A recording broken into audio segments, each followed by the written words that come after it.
Hello viewers. Hello viewers. Welcome to Minute Mystery. Welcome to Minute Mystery. இதுவரை உலகம் கண்டிராத வினோதமான பேங்க் ராபரி. அதுவும் அந்த பேங்கை சுற்றி இன்னொரு போலீஸ் இருக்காங்க. எங்க பார்த்தாலும் கேமரா இருக்கு அண்ட் 24/7 லைவ் டெலிகாஸ்ட்ல நியூஸும் கவர் ஆயிட்டு இருக்கு. ஒரு நொடி பொழுது கூட கண்ணியமிக்காம கண்காணிச்சிட்டு இருந்த அந்த ஒரு இடத்துலயும் எப்படி ஒரு 7 பேரால அசால்ட்டா கொள்ளையடிச்சிட்டு தப்பிக்க முடிஞ்சு. இது ஒரு சாதாரண கொள்ளை கிடையாது. இந்த நூற்றாண்டிலேயே மிகப்பெரிய கொள்ளை அப்படின்னு தான் சொல்லியானோம். அதை பத்தி தான் இன்னைக்கு வீடியோல பார்க்க போறோம். இந்த வீடியோ உண்மையிலேயே செம்ம இன்ட்ரெஸ்டிங்கா இருக்கும். சோ ஸ்கிப் பண்ணாம கடைசி வரைக்கும் வீடியோவை பாருங்க. வாங்க வீடியோக்குள்ள போகலாம்.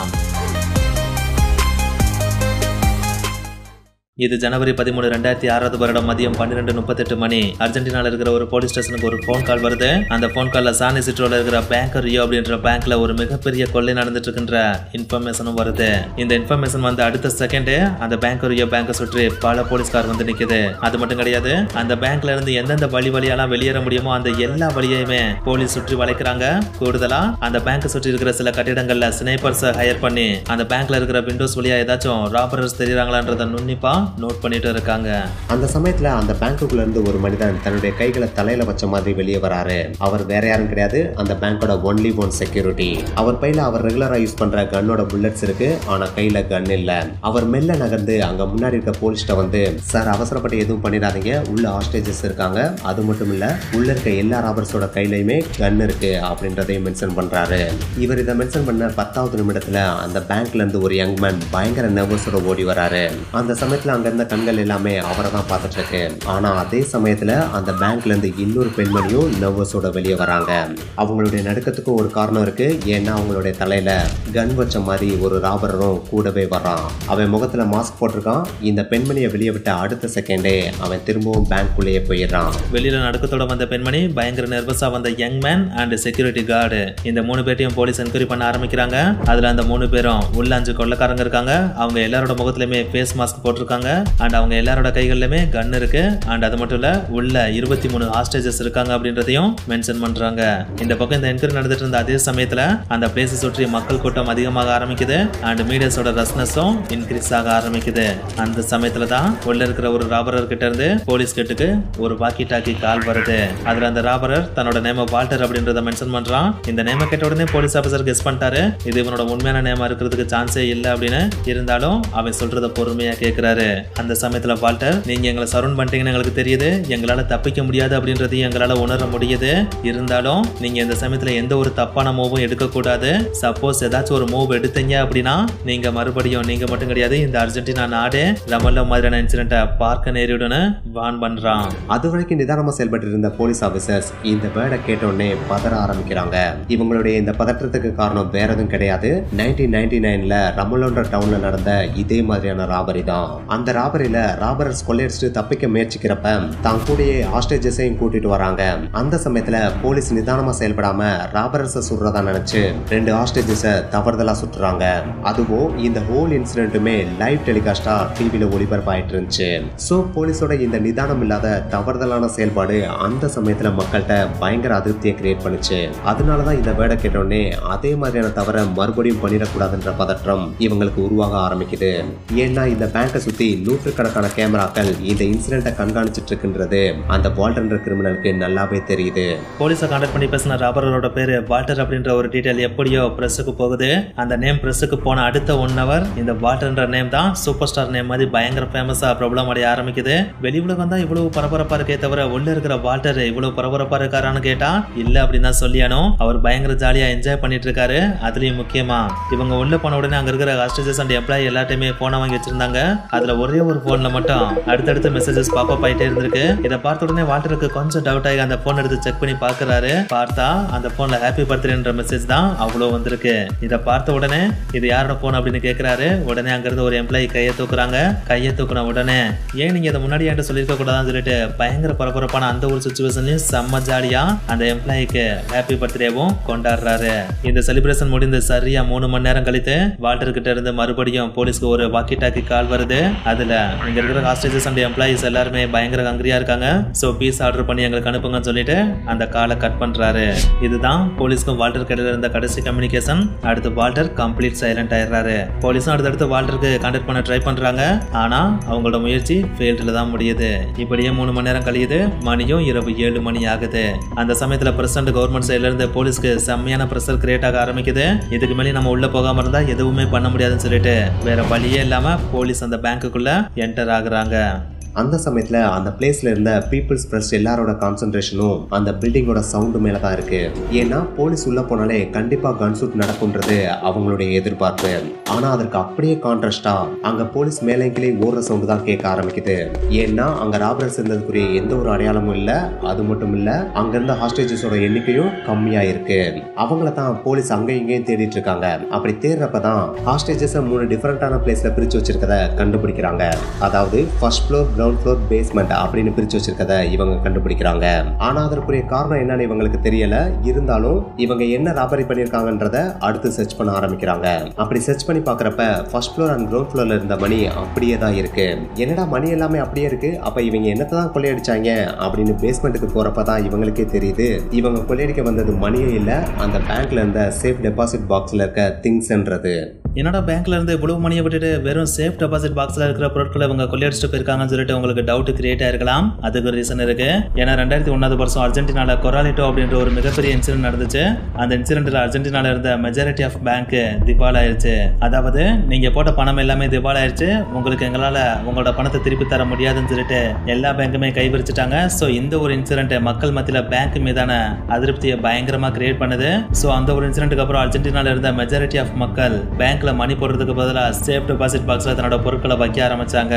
ஏன்னா பேங்க் திவாலானா மணி தானே காணாம போகும், சேஃப் டெபாசிட் பாக்ஸ்ல இருக்கிற தன்னோட பொருள் எல்லாமே சேஃபா தானே இருக்கும். அதனாலதான் இதை மக்கள் சூஸ் பண்ண ஆரம்பிச்சாங்க. இந்த ஒரு விஷயத்தை தான் அந்த கேங் நுண்ணிப்பா நோட் பண்ணி அல்லேக்கா தூக்கி இருக்காங்க. அதுலயும் இந்த பேங்க்ல இருக்கிற சேஃப் டெபாசிட் பாக்ஸ்ல தான் அளவுக்கு அதிகமான செல்வங்கள் இருக்குதுன்றத நோட் பண்ணதுக்கு அப்புறம் தான் இந்த பேங்கை குறிப்பச்சு கொள்ளையடிக்கவே செஞ்சிருக்காங்க. சோ அந்த பேங்க்ல இருந்த 400 சேஃப் டெபாசிட் பாக்ஸ்ல 143 சேஃப் டெபாசிட் பாக்ஸை கம்ப்ளீட்டா கொள்ளையடிச்சிடுறாங்க. ஆனா கொள்ளையடிச்சதுக்கு அப்புறம் அவங்க எங்க போனாங்க அப்படின்ற விஷயம் தான் போலீஸ்க்கு பயங்கரமான மிஸ்டரியாவே கிரியேட் ஆக ஆரம்பிக்குது. ஏன்னா போலீஸ் அந்த பேங்கோட 3 ஃப்ளோரையும் each and every inch check பண்ணிட்டாங்க. ஆனா அவங்க எந்த ஃப்ளோர்லயும் இல்ல. சரி, ஹாஸ்டேஜஸ்ல யாராவது மறைஞ்சிருக்காங்களான்னு பாக்குறாங்க. ஆனா ஹாஸ்டேஜஸ்லயும் யாரும் இல்ல. சரி, விண்டோ உடைச்சு யாராவது தப்பிச்சு போயிட்டாங்களான்னு செக் பண்றாங்க. ஆனா அங்க இருக்க விண்டோஸ் எல்லாமே பெர்ஃபெக்ட்டா இருக்கு. ஒருவேளை மெயின் டோர் இல்லாட்டி எக்ஸிட் வழியே யாராவது தப்பிச்சு போயிட்டாங்களான்னு வெளியே இருக்க போலீஸ்ட கான்டாக்ட் பண்ணி கேக்குறாங்க. ஆனா அது வழியாவும் இவங்க தப்பிக்கலன்றத கன்ஃபார்ம் பண்றாங்க. So they are simply vanished without any clue.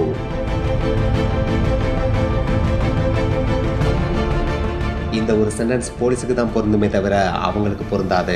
ஏன்னா போலீஸால தான் எந்த ஒரு க்ளூவையும் கண்டுபிடிக்க முடியலையே தவிர அவங்களே வாண்டடா சில க்ளூவை விட்டுட்டு தான் போனாங்க. அதுல ஒன்னு பேட்டரி பேக்கேஜ், 2 அந்த சேஃப் டெபாசிட் பாக்ஸை உடைக்கிறதுக்கு யூஸ் பண்ண டூல்ஸ், 3வது டாய் கன்ஸ். இந்த டாய் கனை பார்த்ததும் தான் போலீஸ்க்கே பயங்கர ஷாக்கா இருந்துச்சு. ஏன்னா இந்த ஒரு டாய் கனை வச்சு தான் அவங்க அவ்வளவு பெரிய கொள்ளையே பண்ணிருக்காங்க. இதுல 4வது தான் பயங்கர ஹைலைட்டான ஒண்ணு. அது வேற எதுவும் கிடையாது, லெட்டர். அந்த லெட்டர்ல என்ன எழுதி வச்சிருந்தாங்கன்னா, என்னுடைய அங்காளி பங்காளி செல்வந்தர்களே, எந்த ஒரு மனக்கசப்பும் இல்லாம எந்த ஒரு ஆயுதமும் இல்லாம உங்களுடைய பணத்தை மட்டும் தான் கொள்ளையடிச்சு போயிருக்கேன், உங்களுடைய அன்பை அல்ல அப்படின்னு எழுதிருக்கு. சோ இந்த 4 க்ளூவை தவிர போலீஸால வேற எந்த க்ளூவையும் கண்டுபிடிக்க முடியல. ஏன் ஒரு சின்ன தடயத்தை கூட அவங்களால ட்ரேஸ் பண்ண முடியல. இந்த ஒரு இன்சிடென்ட்க்கு அப்புறம் ஹீரோவா பார்க்கப்பட வேண்டிய போலீஸ் எல்லாருமே காமெடியா பார்க்கப்பட்டாங்க. அந்த ராபரியை மேற்கொண்ட ராபரர்ஸ் எல்லாருமே ஹீரோவாவும் பார்க்கப்படுறாங்க.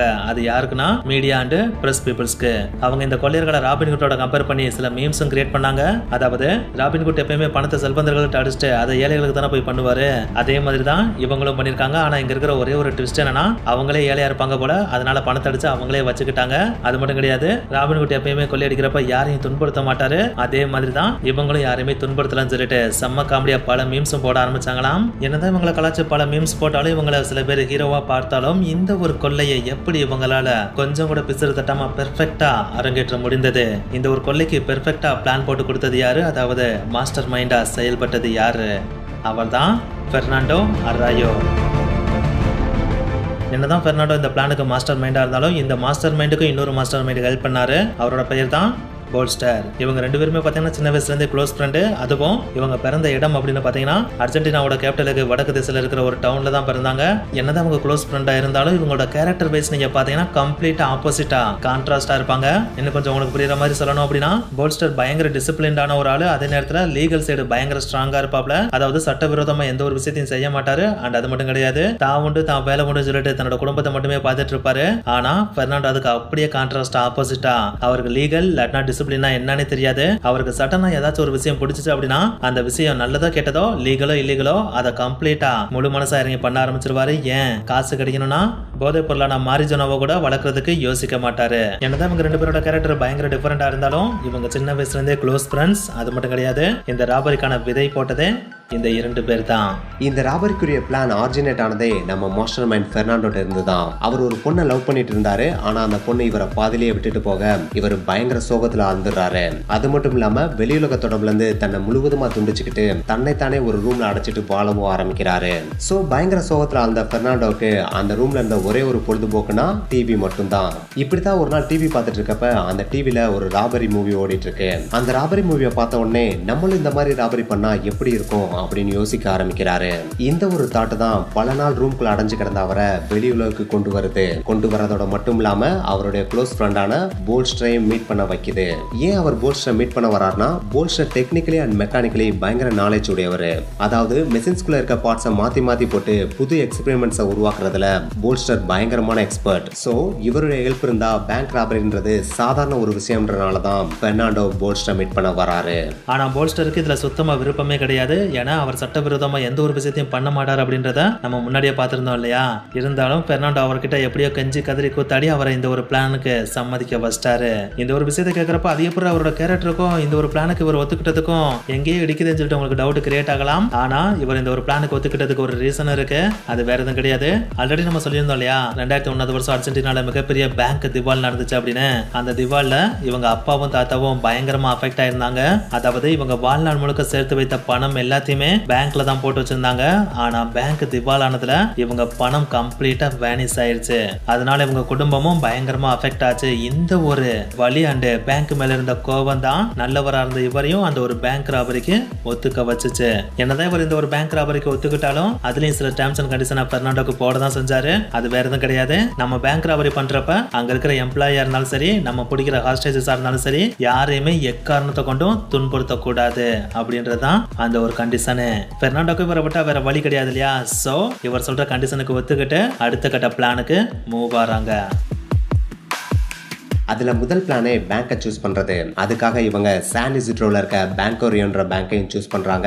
இந்த பேங்கை இவங்க சூஸ் பண்றதுக்கான மெயின் ரீசனே அங்க சேஃப் டெபாசிட் பாக்ஸும் அதிகம், அதே நேரத்துல செக்யூரிட்டி லெவலும் ரொம்ப கம்மி. சோ இங்க ஈஸியா அளவுக்கு அதிகமான செல்வத்தை கொள்ளையடிக்க முடியும்ன்ற ஒரே ஒரு ரீசனுக்காக தான் இந்த பேங்கையை சூஸ் பண்றாங்க.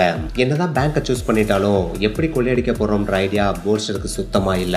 சோ உன்கிட்ட ஏதாவது ஐடியா இருக்கான்னு பெர்னாண்டோட கேக்குறாரு. அதுக்கு பெர்னாண்டோவும் நம்ம ஏன் பேங்கை கொள்ளையடிச்சிட்டு சடனா டிஸப்பியரன்ஸ் ஆயிடக்கூடாது அப்படின்னு சொல்றாரு. இதை கேட்ட உடனே போல்ஸ்டருக்கு சுத்தமா புரியல. ஏதாவது விளங்குற மாதிரி சொல்லு அப்படின்னு சொல்றாரு.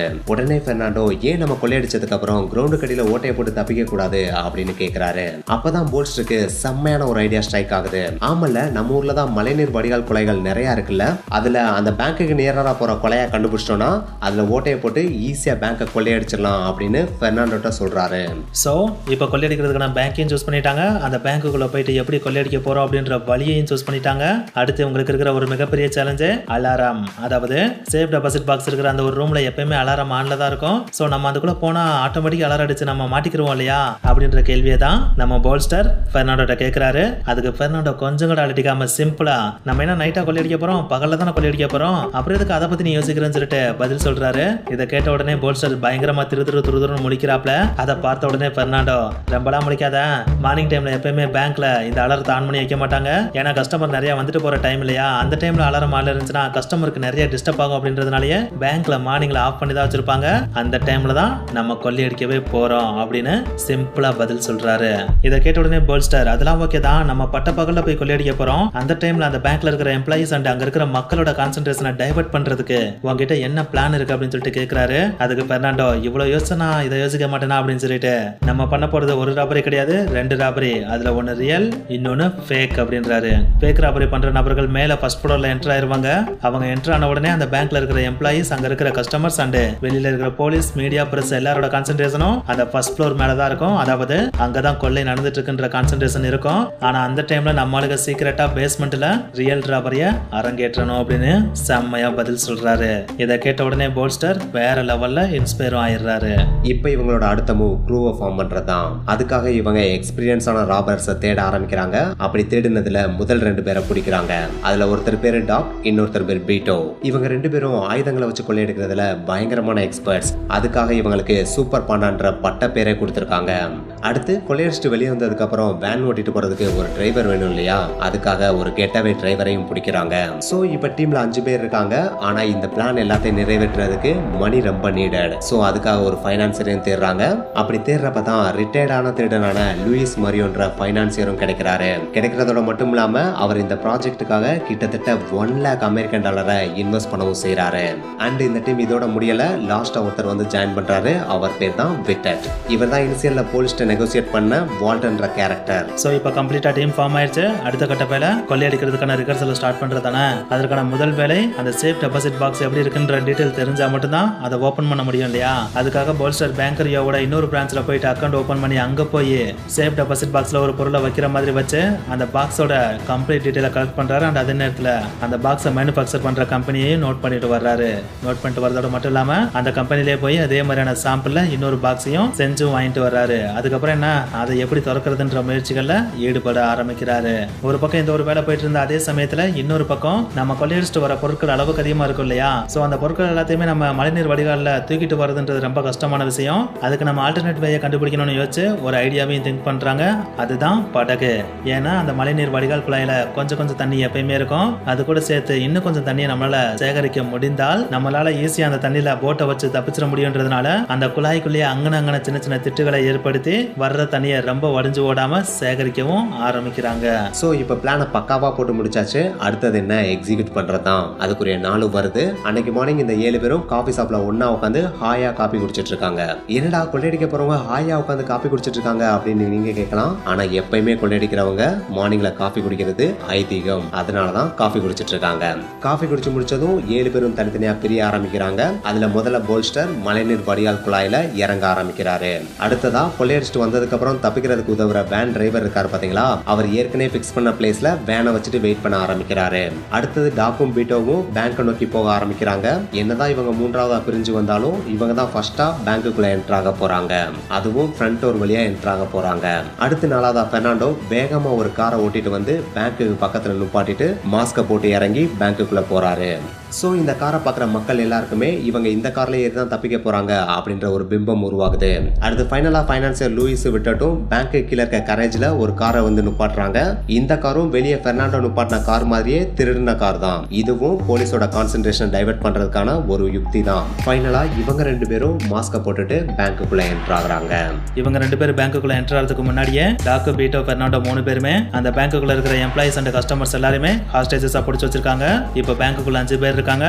அண்டர் கிரவுண்ட்ல ஒருத்தர் வந்துட்டு இருக்காரு. வெளியில ஒருத்தர் வேன்ல வெயிட் பண்ணிட்டு இருக்காரு. அந்த டைம்ல தான் பெர்னாண்டோ டாக்குக்கு ஒரு சிக்னல் கொடுக்கறாரு. அந்த சிக்னல் கொடுத்த உடனே டாக்கு தான் வச்சிருந்த டூல்ஸ் எடுத்துட்டு பேஸ்மெண்ட்டுக்கு போறாரு. ஏன்னா மழைநீர் வடிகுழாய் வழியா வந்த போல்ஸ்டர் இந்நேரம் அவங்க உருவாக்கி இருந்த துளை வழியா சேஃப் டெபாசிட் பாக்ஸ் இருக்கிற ரூமுக்கு பக்கத்துல வந்திருப்பாரு. அவங்க எதிர்பார்த்த மாதிரியே போல்ஸ்டரும் கரெக்டா அங்க வந்துட்டு சுவரை தட்டிட்டு இருக்காரு. டாக்கும் அந்த இடத்துக்கு போறாரு. அதுக்கப்புறம் என்ன, இவங்க அளவுக்கு அதிகமா காசு இன்வெஸ்ட் பண்ணி உருவாக்கின சவுண்டே வராத மிஷினை வச்சு அங்க இருக்கிற வாழ டாக்கு ஓட்டைய போட்டு போல்ஸ்டரை உள்ள இழுக்கிறாரு. அதுக்கடுத்து அவங்க வித்தைய காமிக்க ஆரம்பிக்கிறாங்க. கீழே பேஸ்மெண்ட்ல போல்ஸ்டர் சேஃப் டெபாசிட் பாக்ஸ் எல்லாத்தையுமே ஓபன் பண்ணிட்டு இருக்காரு. டாக் ஒரு பக்கம் பாக்ஸ்ல இருக்கிற எல்லா திங்ஸையும் எடுத்து பேக்கப் பண்ணிட்டு இருக்காரு. அதே சமயத்துல கிரவுண்ட் ஃப்ளோர்ல விட்டட், அதாவது வால்டர் போலீஸ் கிட்ட நெகோசியேட் பண்ணிட்டு இருக்காரு. சைடுல பாத்தீங்கன்னா லூயிஸும் பீட்டோவும் ஹாஸ்டேஜஸ் ஏதாச்சும் தப்பா மூவ் பண்றாங்களான்றத நோட் பண்ணிட்டு இருக்காரு. இன்னொரு பக்கம் பெர்னாண்டோ இவங்க எல்லாருமே கரெக்டா வேலையை பார்த்துட்டு இருக்காங்களான்றத நோட்டம் பார்த்துட்டு இருக்காரு. இப்படியே 2 ஹவர்ஸ் ஓடுது. பேஸ்மெண்ட்ல போல்ஸ்டரும் டாக்கும் கிட்டத்தட்ட 143 சேஃப் டெபாசிட் பாக்ஸ் ஓபன் பண்ணி அதுல இருக்க திங்ஸ் எல்லாம் மழைநீர் வடிகால் குழாயில இருக்க ஜோடியாக் போட்ல ஏத்திட்டு இருக்காங்க. அந்த சமயத்துல பெர்னாண்டோ பேஸ்மெண்ட்டுக்கு வந்து சரி இதுக்கு மேல நம்ம கொள்ளையடிச்சா போலீஸ்ட மாட்டிக்கிடுவோம், சோ நம்ம கொள்ளையை முடிச்சுக்குவோம்னு சொல்லி பீட்டோவையும் விட்டட்டையும் பேஸ்மெண்ட்டுக்கு கூப்பிடுறாரு. அப்படி வந்த பீட்டோவை விட்டட்டும் போல்ஸ்டருக்கு ஹெல்ப் பண்றாங்க. அதே சமயத்துல டாக் பெர்னாண்டோவோட சேர்ந்து அங்க இருக்க எவிடன்ஸ், அதாவது ஃபிங்கர் பிரிண்ட்ஸ் ஏதாவது விட்டுருக்கமா அப்படின்னு பார்த்து அதை அழிக்கிற பணியில ஈடுபட்டு ஈடுபட்டு இருக்காங்க. அது மட்டும் இல்லாம போலீஸோட கான்சென்ட்ரேஷனை இன்னும் டைவர்ட் பண்றதுக்காக ஏற்கனவே இவங்க முடிவற்ற கடையில இருந்து எடுத்து வந்த முடியையும் அங்கங்க தூவி விட்டுட்டு இருக்காங்க. அதெல்லாம் சரி, லூயிஸ் என்னடா பண்ணிட்டு இருக்காரு அப்படின்னு நீங்க கேட்கலாம். அவர் தான் ஹாஸ்டேஜஸை தனித்தனி ஃப்ளோர்ல செப்பரேட் பண்ற பணியில ஈடுபட்டு இருக்காரு. சோ இப்படி எல்லாருமே அவங்கவுங்க பணியை பெர்ஃபெக்ட்டா பண்ணிட்டு இருக்காங்க. டைமும் 3:30 ஆகுது. எல்லாரும் பேஸ்மெண்ட்டுக்கு வர்றாங்க. பேஸ்மெண்ட்டுக்கு வர்றதோட மட்டும் இல்லாம அந்த துளை வழியா வெளியேறி அந்த துளையையும் பெர்ஃபெக்ட்டா சீல் பண்றாங்க. அதுவும் அவங்க துளை போட்டதுக்குரிய அடையாளம் சுத்தமா தெரியாத அளவுக்கு பெர்ஃபெக்ட்டா சீல் பண்ணிடுறாங்க. சோ பெர்னாண்டோட ட்ரீம் படி அவங்க வெளி உலகத்தின் பார்வைக்கு மாயமா மறைஞ்சிட்டாங்க. அது அப்புறம் ஓட்டையை போட்டு வந்த சவத்தை அடையாளமே தெரியாத அளவுக்கு கம்ப்ளீட்டா சீல்டு பண்ண முடியும்னு சொல்லிட்டு உங்களுக்கு டவுட் கிரியேட் ஆகலாம். இவங்க அந்த ஓட்டையை ஒன்றும் கம்ப்ளீட்டா சீல்டு எல்லாம் பண்ணல. அந்த ஓட்டையை சீல்டு பண்றதுக்கு முன்னாடி அந்த ஓட்டை தெரியாத அளவுக்கு ஒரு கபோர்டை வச்சு அந்த ஓட்டையை மறைச்சிட்டு தான் சீல்டு பண்ணவே செய்யறாங்க. அதுவும் அந்த கபோர்டு, அதாவது துளை இருக்கிற சவத்து பக்கம் யாருமே டச் பண்ணாத அளவுக்கு புதுசா இருக்கிறதுனால போலீஸ்க்கும் அந்த பக்கம் கான்சென்ட்ரேட் போறதுக்கான பாசிபிலிட்டி ரொம்ப கம்மி. இந்த ஒரு வேலையை இவங்க பெர்ஃபெக்ட்டா முடிச்ச உடனே அந்த போட்ல எல்லாருமே ஏறி உட்காந்து மோட்டர் ஸ்டார்ட் பண்றாங்க. பார்த்தா மோட்டர் ஸ்டார்ட் ஆக மாட்டேங்குது. அந்த டைம்ல எல்லாருக்குமே பதற்றம் கிரியேட் ஆகுது. ஆனா பெர்னாண்டோ மட்டும் செம்ம கூலா, எனக்கு இந்த மாதிரிலாம் நடக்கணும் எப்பயோ தெரியும், ஏன்னா இது அந்த அளவுக்கு வெயிட் இழுக்காது, அதனாலதான் நான் துடுப்பு கொண்டு வந்திருக்கேன், நம்ம துடுப்பு வச்சு போட்டு போயிடலாம் சொல்லிட்டு துடுப்பு போட ஆரம்பிக்கிறாங்க. அப்பயும் கூட பாத்தீங்கன்னா பெர்னாண்டோ பயங்கரமான மாஸ்டர் மைண்டா தான் செயல்படுறாரு. ஏன்னா மழைநீர் வடிகால் குழாய் எல்லாமே ஆற்றுல தான் போய் முடியும்ன்றது எல்லாருக்குமே தெரியும். போலீஸும் அதை தான் ட்ரேஸ் பண்ணுவாங்க. அந்த ஒரு இடத்துல தான் இவரும் பிரெயினியா ஒர்க் பண்ணவும் செய்யறாரு. ஏன்னா இவர் கம்ப்ளீட்டா அந்த குழாயோட எண்டு வரைக்கும் போல சரியா அவர் கொள்ளையெடுத்த இடத்துல இருந்து 10 தெரு தள்ளி எந்த ஒரு இடத்துல பயங்கர டார்க்கஸ்டான பிளேஸ் இருக்கோ அந்த ஒரு இடத்துல தான் மேல ஓட்டையை போட்டு அங்க ஒரு லேடரை போட்டு அது வழியா தான் தான் கொண்டு வந்த பொருட்கள் எல்லாத்தையுமே மேல ஏத்தி விட்டு இவங்களும் அந்த லேடர் வழியா மேல ஏறி அங்க இவங்க ஆல்ரெடி நிப்பாட்டி வச்சிருக்கிற வேன்ல ஏறி தப்பிக்கவும் செய்யறாங்க. இப்ப சரியா மாலை 6 மணி. இவங்க கொள்ளையடிச்ச பேங்க்ல இருந்து பல மைல் தூரம் தள்ளி இருக்கிற ஒரு ஹோட்டல்ல இருக்க ரூம்ல இவங்க ஹாயா ரெஸ்ட் எடுத்துக்கிட்டே டிவி பார்த்துட்டு இருக்காங்க. அந்த டிவில பயங்கரமான ஒரு ஃபிளாஷ் நியூஸ் ஓடுது. ராபரர்ஸ் என்னதான் பண்ணிட்டு இருக்காங்க, அவங்க சைட்ல இருந்து எந்த ஒரு ரிப்ளையும் வரல, போலீஸும் எந்த ஒரு ஆக்ஷன் எடுக்காம இருக்காங்க, என்னதான் அந்த பேங்குக்குள்ள நடந்துட்டு இருக்கு அப்படின்றதான் அந்த நியூஸ். ஆனா உண்மையான ராபரர்ஸ் ஜாலியா இங்க உட்காந்துக்கிட்டு பீஸா சாப்பிட்டுக்கிட்டே அந்த நியூஸை பார்த்து சிரிச்சிட்டு இருக்காங்க. என்னதான் இந்த ஒரு ராபரி பிளான் அண்ட் எக்ஸிகியூஷனுக்கு பெர்னாண்டோ மாஸ்டர் மைண்டா இருந்தாலும் போல்ஸ்டரும் செம்மையான இன்டெலிஜென்ட்டான ஆளு தான். இவங்க கொள்ளையடித்ததுக்கு அடுத்த நாளே இவங்க கொள்ளையடிச்சிட்டு வந்த பொருட்கள் இருக்கிற கிரெடிட் கார்ட்ஸ் இருக்கு பாத்தீங்களா, அந்த கிரெடிட் கார்டு எல்லாத்தையுமே இவங்க தங்கி இருக்கிற ஸ்ட்ரீட்டுக்கு அப்படியே ஆப்போசிட் ஸ்ட்ரீட்ல போயிட்டு அங்கங்க கீழே போட்டு வர ஆரம்பிக்கிறாரு. ஏன்னா பேங்க் கொள்ளையடிக்கப்பட்டுருச்சு அப்படின்ற ஒரு விஷயம் தெரிந்த உடனே மேக்ஸிமம் அந்த கிரெடிட் கார்டு யூசர்ஸ் எல்லாருமே அந்த கிரெடிட் கார்டை பிளாக் பண்ணிடுவாங்க இல்லையா. சோ அது இருக்கிறதே வேஸ்ட் தான். அது மட்டும் கிடையாது, சப்போஸ் சில கிரெடிட் கார்டை ட்ரேஸ் பண்றதுக்காக பிளாக் பண்ணாம இருந்தாலும் இப்படி தூக்கி போடுறப்ப யாராச்சும் வேற நபர் இதை எடுத்துட்டு போய் யூஸ் பண்ணாங்க அப்படின்னா போலீஸோட கான்சென்ட்ரேஷன் எல்லாம் அந்த நபர் மேல தான் டைவர்ட் ஆகுமே தவிர இவங்க மேல வரதுக்கான பாசிபிலிட்டி கம்மி இல்லை இல்லையா. அதனாலதான் போல்ஸ்டர் இந்த கிரெடிட் கார்டை அங்கங்க கீழே போட்டு வந்துட்டு இருக்காரு. ஸோ இப்படி எந்த ஒரு எவிடன்ஸுமே விட்டு வைக்காத அளவுக்கு பக்காவா பிளான் பண்ணி இவங்க இந்த ஒரு கொள்ளையை நடத்தினதுனால போலீஸால இவங்களை கொஞ்சம் கூட ட்ரேஸ் பண்ண முடியல. ஸோ பெர்ஃபெக்டா இந்த ஒரு கொள்ளையை அடிச்சு இவங்க தப்பிக்கவும் செஞ்சிடறாங்க. நிறுத்து. போலீஸாலேயே இவங்களை கண்டுபிடிக்க முடியலையா, ஆனா உனக்கு மட்டும் எப்படி இந்த ஸ்டோரி எல்லாம் தெரிஞ்சு அப்படின்னு தானே நீங்க கேக்குறீங்க. என்னதான் திருட்டே திக்குமுக்காட வைக்கிற திருடனா இருந்தாலும் அவனும் ஒரு சின்ன இடத்துல திக்குமுக்காட தான் செய்வான். அதே மாதிரி தான் இங்கேயும் நடந்திருக்கு. அது எங்க நடந்துச்சுன்னா நம்ம வீட்டோட வீட்டுல தான் நடந்துச்சு. வீட்டோக்கு எப்பயுமே ஒரு பழக்கம் இருக்கும், அதாவது தன்னோட லைஃப்ல நடக்கிற எல்லா விஷயத்தையுமே தான் ஒய்ஃப்ட சொல்லிடுவான். அதே மாதிரி தான் இந்த பேங்கை கொள்ளையடிச்சிட்டு வந்தும் தான் ஒய்ஃப்ட சொல்றான். அவளும் இதை ஜாலியா தான் எடுத்துட்டு இருக்கா. ஆனா அவங்க 2 பேருக்கு இடையில சண்டை வராத வரைக்கும், அதாவது சரியா 5 வாரம் வரைக்கும். ஏன்னா 5 வாரத்துக்கு அப்புறம் இவங்க 2 பேர் கடையில ஒரு பெரிய சண்டை வருது. அந்த சண்டையில பீட்டோட வைஃப் வீட்டை விட்டு வெளியே போயிடுறாங்க. சரிதான், போனா போடி, என்கிட்ட இல்லாத பணமா, என்கிட்ட இருக்க பணத்தை வச்சு நான் எவ்வளவு கேர்ள்ஸ் விட வேணாலும் சுத்துவேன் அப்படின்னு சொல்லிட்டு அடுத்த நிமிஷமே ஒரு கேர்ள் ஃப்ரெண்டை பிடிச்சி சுத்த ஆரம்பிக்கிறான். பார்த்தா அதுக்கு அடுத்த நிமிஷமே போலீஸ் வந்து இவனை சுத்த ஆரம்பிச்சிட்டாங்க. என்ன சார் என்ன சுத்திட்டு இருக்கேன்னு பீட்டோ போலீஸ்ட கேட்க, ஏண்டா நீ தானே கொள்ளையடிச்ச, அப்புறம் ஒன்னும் சுத்தாம வேற யாரா சுத்த முடியும்னு சொல்லி அவனை அலேக்கா தூக்கிட்டு போய் போலீஸ் ஸ்டேஷன்ல உட்கார வைக்கிறாங்க. பார்த்தா அவனுக்கு பக்கத்துல அவன் ஒய்ஃப் உட்காந்துருக்கா. அப்பதான் இவனுக்கே தெரியுது கதை இங்கிருந்து தான் ஸ்டார்ட் ஆயிருக்கா அப்படின்னு. ஆனா அது அல்டிமேட் ஸ்டார்ட்னு அவனுக்கு அப்ப தெரியல. ஏன்னா கொள்ளையடிச்ச எல்லாரும் அடுத்தடுத்து வரிசையா வந்துட்டு இருக்கானுங்க 2 பேரை தவிர. அது யாருன்னா லூயிஸும் டாக்கும். ஏன்னா இவங்க 2 பேர் தான் ட்ரைனிங் பீரியட் அப்ப பீட்டோட கேரேஜுக்கு வரல. அதனாலதான் பீட்டோட ஒய்ஃபுக்கும் இந்த 2 பேர் யாருன்னு தெரியல. சோ இப்படிதான் இந்த ஸ்டோரி இனிதாக எண்ட் ஆகுது. ஓகே வியூவர்ஸ், ஒரு ராபரி எவ்வளவு தூரம் வினோதமா பண்ணலாமா அப்படின்றத தாண்டி இவ்வளவு பெர்ஃபெக்ட்டா ஒரு ராபரியை பண்ணியும் கடைசியில இப்படி கூட மாட்டலாமா அப்படின்றத இந்த ஸ்டோரியில இருந்து நீங்க கண்டிப்பா தெரிஞ்சிருப்பீங்க நாங்க நம்புறோம். இந்த ஸ்டோரி உங்களுக்கு பிடிச்சிருந்துச்சுன்னா லைக் பண்ணுங்க. அண்ட் இன்னும் கொஞ்சம் நல்லா இருக்குன்னு உங்களுக்கு தோணுச்சுன்னா உங்க ஃப்ரெண்ட்ஸுக்கும் ஷேர் பண்ணுங்க. அண்ட் மறக்காம நம்ம மினிட்ஸ் மிஸ்ட்ரி சேனலை சப்ஸ்கிரைப் பண்ணுங்க. ஓகே காய்ஸ், நெக்ஸ்ட் வீடியோல மீட் பண்ணலாமா? அது வரைக்கும் கொஞ்சம் வெயிட் பண்ணுங்க. until then tata, bye bye, see you. see you.